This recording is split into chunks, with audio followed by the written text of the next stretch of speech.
মানে বহুত দিনত দৌৰিলোঁ যে পুৰা ভৰিটো মানে লেগকেইটা টানি ধৰিছে পুৰা একদম পুৰা টানিছে লেগকেইটা একদম এতিয়া যাবলৈ এক্সাৰচাইজ কৰিব লাগিব ফিল্ডত ইয়াৰ পৰা গাড়ী মটৰ বহুত ফিল্ডত যাবলৈ এক্সাৰচাইজ কৰিম আজি যিহেতু জুনত 3 তাৰিখ আৰু মই মৰ্ণিং আহিলোঁ প্ৰায় 5 কিলোমিটাৰমান ৰানিং কৰি লৈছিলে হৈ ৰহা হৈ খৰাগাঁও যিহেতু আমাৰ এইখনে আমাৰ গাঁওখন তো ধুনীয়াকৈ আৰু ফৰেষ্টৰ কাৰণে কেনেকৈ কৰিলে আমি চাকৰিটো পাম বা সেইটো আৰু ৰানিং কৰিব লাগিব পঢ়ি মানে ফিজিকেলৰ কাৰণে কষ্ট কৰিব লাগিব এক্সামৰ কাৰণে পঢ়িব লাগিব তো চাকৰি নিশ্চয় বিশ্বাস ৰাখা ফিজিকেলৰ কাৰণে দৌৰি থাকা লং জাম্প মাৰি থাকা চিন আপ মাৰি থাকা এক্সামৰ কাৰণে ভালকৈ পঢ়া তো চাকৰি নিশ্চয় ফৰেষ্টৰ হওক ফৰেষ্ট গাৰ্ড ABUB হওক তো চাকৰি নিশ্চয় 100%।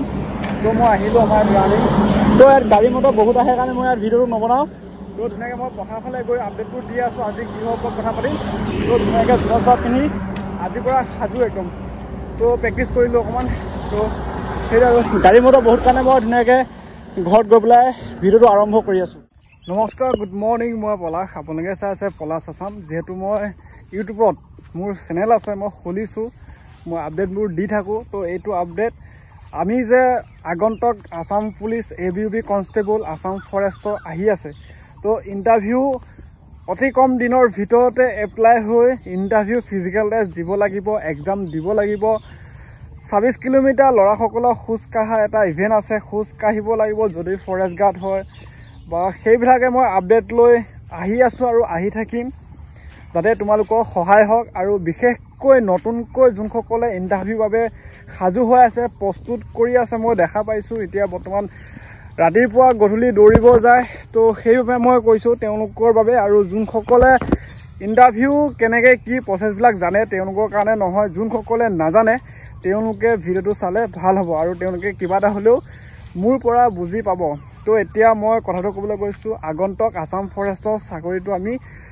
কেনেকৈ কি কৰিলে চাকৰিটো পাম মেইন কথাটো হ'ল তোমালোকৰ নিজৰ ওপৰত এটা বিশ্বাস লাগিব বিশ্বাস তাৰপিছত তোমালোকৰ এটা লক্ষ্য লাগিব যাতে সেই লক্ষ্য স্থিৰ কৰিব লাগিব সময় দিব লাগিব তুমি দেখা সপোনটো তুমি দেখা লক্ষ্যটো সেইটো বহুত মানে তোমাৰ যি পৰিৱেশে নহওক তুমি কষ্ট কৰি হ'লেও সেই লক্ষ্যটো সপোনটোৰ কাৰণে সময় দিব লাগিবই তেতিয়াহে তোমাৰ সেই যিটো সপোন মানে তোমালোকে ফলটো পাবাগৈ এতিয়া মেইন কেছটো হ'ল আসাম ফৰেষ্টৰ আহি আছে তাৰ কাৰণে প্ৰেক্টিছ কৰি আছে আৰু যোনসকলে নতুনকৈ ইণ্টাৰভিউ দিব তেওঁলোকে সাজু হৈ আছে তো তাৰ কাৰণে হয়তো কিছুমানে বুজি পায় ইণ্টাৰভিউ বস্তুটো কেনেকুৱা কিছুমানে হয়তো বুজি নাপায় তেওঁলোকৰ কাৰণে এই ভিডিঅ'টো অকণমান যিখিনি মই কথা ক'ম তোমালোকে ভালকৈ শুনিবা বিশেষকৈ নতুনকৈ এতিয়া কথাটো হ'ল CM ছাৰে কৈ আছে ছেপ্টেম্বৰ মাহতে আসাম ফৰেষ্টৰ ABUB কনষ্টেবল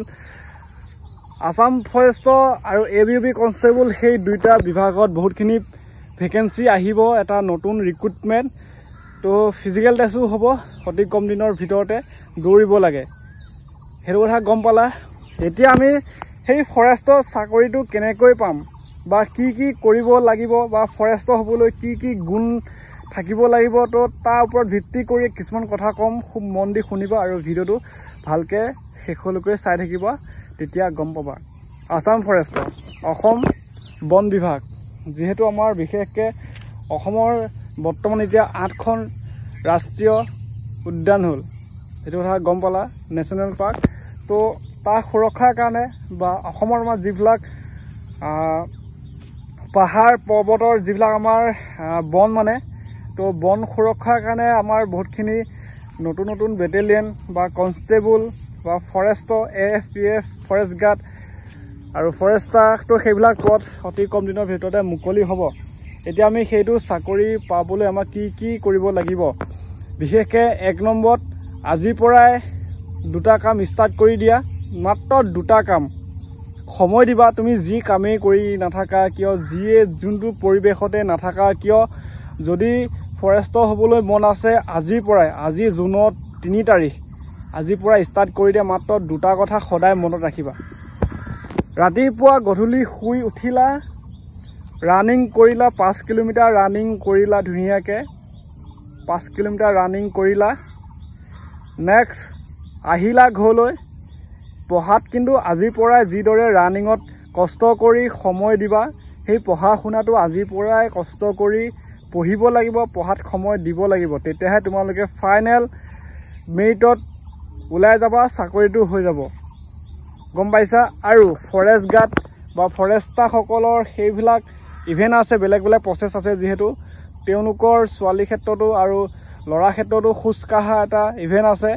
তো টাইম দিব প্ৰায় 26 কিলোমিটাৰ ল'ৰাসকলৰ কাৰণে খোজকাঢ়িব লাগিব, গমে পাইছা। আৰু ছোৱালীসকলৰ সেই 16 কিলোমিটাৰ এনেকৈ খোজকাঢ়িব লাগিব ফৰেষ্টৰ হ'বলৈ।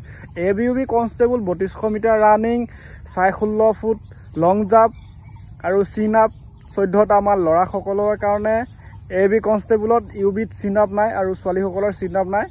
ৰানিং ছোৱালীসকলৰ ৰানিং আছে, লং জাম্প আছে, আৰু সেইটোৱে ABUB কনষ্টেবল ইভেণ্ট।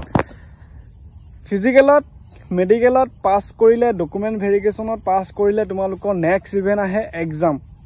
তো এক্সামত ভালকৈ পাছ কৰিবলৈ হ'লে, ভাল নম্বৰ এটা পাবলৈ হ'লে পঢ়িব লাগিব। যিদৰে ফিজিকেলত দিনে ৰাতিয়ে দৌৰিবা, লং জাম্প মাৰিবা, ফিল্ডত গৈ চিন আপ মাৰিবা, বহুত এক্সাৰচাইজ প্ৰেক্টিচ সেনেকৈ আৰু বহুতখিনি কষ্ট।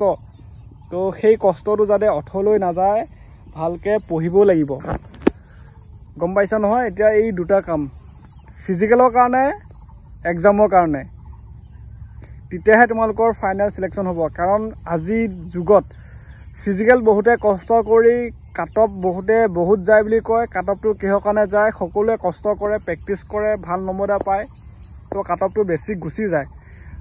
আৰু এক্সামতো এতিয়া কাট অফটো বেছি যাবলৈ হৈছে, কাৰণ এক্সামৰ কাৰণে সকলোৱে এক্সট্ৰাকৈ কোচিং লৈ পঢ়ে, ভালকৈ পঢ়ে, মানে ভাল নম্বৰ পায়, সেইটো গমেই পাইছা। সেইটো ফিজিকেল এক্সাম এতিয়া কাট অফ বেছি যাবলৈ ধৰিছে। তো আগন্তুক দিনত ফৰেষ্টৰ আহি আছে ABUB কনষ্টেবল, তাতো যে বহুতখিনি কাট অফ নাযাব তাৰ মানে নাই। মই কৈছোঁ বহুত কাট অফ যাব, আৰু ফৰেষ্টৰ ষ্টেট কাট অফ গুচি যায়তো বহুত কাট অফ গুচি যাব। সেইটো কাৰণে কাট অফৰ কথা বাদ দিয়া, মইতো ভয় খোৱা নাই কাট অফ বহুত যাবৰ কাৰণে, কিবা কিবি মই কৈ থকা নাই। খালি তোমালোকে ভাল নম্বৰ পাবলৈ হ'লে কষ্ট কৰিব লাগিব, চাকৰিটো পাবলৈ হ'লে এক্সামটো ভালকৈ দিব লাগিব, বাকী ভাইভা চাইভা এইবিলাক হৈ থাকিব। তো এতিয়া গম পালা, মই এই দুটা কথা মই তোমালোকক ভালকৈ সকীয়াই দিছোঁ। আৰু এতিয়া মেইন কেছটো হ'ল, আমি চাকৰি, চৰকাৰী চাকৰিৰ ক্ষেত্ৰত হওক, যিকোনো কিবা এটা কাম আমি সফল কিয় নহওঁ, আমাৰ মনটো স্থিৰ নহয়, আমাৰ লক্ষ্য নাই, সপোন দেখোঁ এইটো, কিন্তু সেই দুখৰ সময়তহে আমি চাগে চিন্তা কৰোঁ যে নাই মই এইটো কাম আজিৰ পৰা কৰিব লাগিব, কৰিমেই। কিন্তু যেতিয়া আমি সেই কামটো 2 এদিন কৰাৰ পিছত পাহৰি যাওঁ, এক্সট্ৰাকৈ আমাৰ সেই থৈ দিওঁ, মানে কৰিম আৰু পিছত কৰিম, আজি কৰিলোঁ কিবা, এনেকৈ থাকি যায়। পিছত যেতিয়া আনজনে যেতিয়া সেই সপোনটো যেতিয়া ছাকচেছ হয়, তেতিয়া আমি ভাবোঁ চাগে আজি ময়ো কৰিলোঁ হয়, তো ময়ো দৌৰিলোঁ হয়, পঢ়িলোঁ হয়, চাকৰি ময়ো পালোঁ হয়, বা অকণমানৰ কাৰণে মই যদি চাকৰি নাপালোঁ, সি মোতকৈ অকণমানৰ কাৰণে চাকৰি পালে। তো সেইবিলাক বহুত বুৰ বাবা হৈ যায়, আৰু সেনেকৈ লগ সংগৰ লগত বেয়া পাবি হৈ যায়, চাকৰি পোৱা নোপোৱাৰ লগত সেই মানে বহুতখিনি। আৰু এইটো আৰু ভালকৈ পঢ়িব লাগিব। আৰু এতিয়া পঢ়াত কি মানে পঢ়িব লাগিব, বহুতে কমেণ্ট কৰে, তোমালোকে এটা ৰুটিন বনাব লাগিব। যিহেতু মই এটা ৰুটিন বুলি কৈছোঁ, মোৰ সহজ ভাষাত, মই যিহেতু এখন ৰুটিন, মেথছৰ কি টপিক আছে সেইকেইটা টপিক এক্সট্ৰাকৈ মই লিখি লৈছোঁ, বা আমি কি পঢ়িম, হিষ্ট্ৰী বা বুৰঞ্জীবিলাক, ভূগোল বা এনেকৈ টপিক বাই টপিকো আছেতো, সেইবিলাক ধুনীয়াকৈ কালেক্ট কৰি মই লিখি লৈ সেই টপিকৰ মতে পঢ়িছিলোঁ। তাৰ পৰা কিমানখিনি কুৱেশ্যন, কেনেকৈ কি সেইবিলাক, আৰু গ্ৰামাৰ সেইবিলাক। তো সেইবিলাক পঢ়া শুনাত হয়তো সকলোৱে গমেই পায়, কিন্তু ফিজিকেলৰ কাৰণে সকলোৱেতো ফিল্ডত দৌৰিব লাগিব। পঢ়া শুনাত হ'লে কিছুমানৰ ঘৰে ঘৰে বা কিছুমানে কোচিং চেণ্টাৰ আছে, কিবা কিবি, সেইবিলাক এক্সট্ৰাকৈ হৈ থাকিব। তো আপডেটবোৰ দি যাম, চেনেলটো ছাবস্ক্ৰাইব কৰি ল'বা। আগন্তুক ফৰেষ্টৰ অতি কম দিনৰ ভিতৰতে নতুন ৰিক্ৰুটমেণ্ট প্ৰকাশ পাবলৈ গৈ আছে, নতুনকৈ আহিব। আৰু এতিয়া চাকৰিটো পাবলৈ হ'লে ৰাতিপুৱা গধূলি দৌৰিব লাগিব, ৰাতিপুৱা গধূলি পঢ়িব লাগিব, ফিজিকেল ভালকৈ দি, এক্সাম ভালকৈ দি, মেৰিট লিষ্টত যাতে নাম আহে, খোজকাঢ়িব লাগিব, ইভেণ্টবিলাক আছে। তো সেইবিলাকে আপডেটবোৰ দি যাম।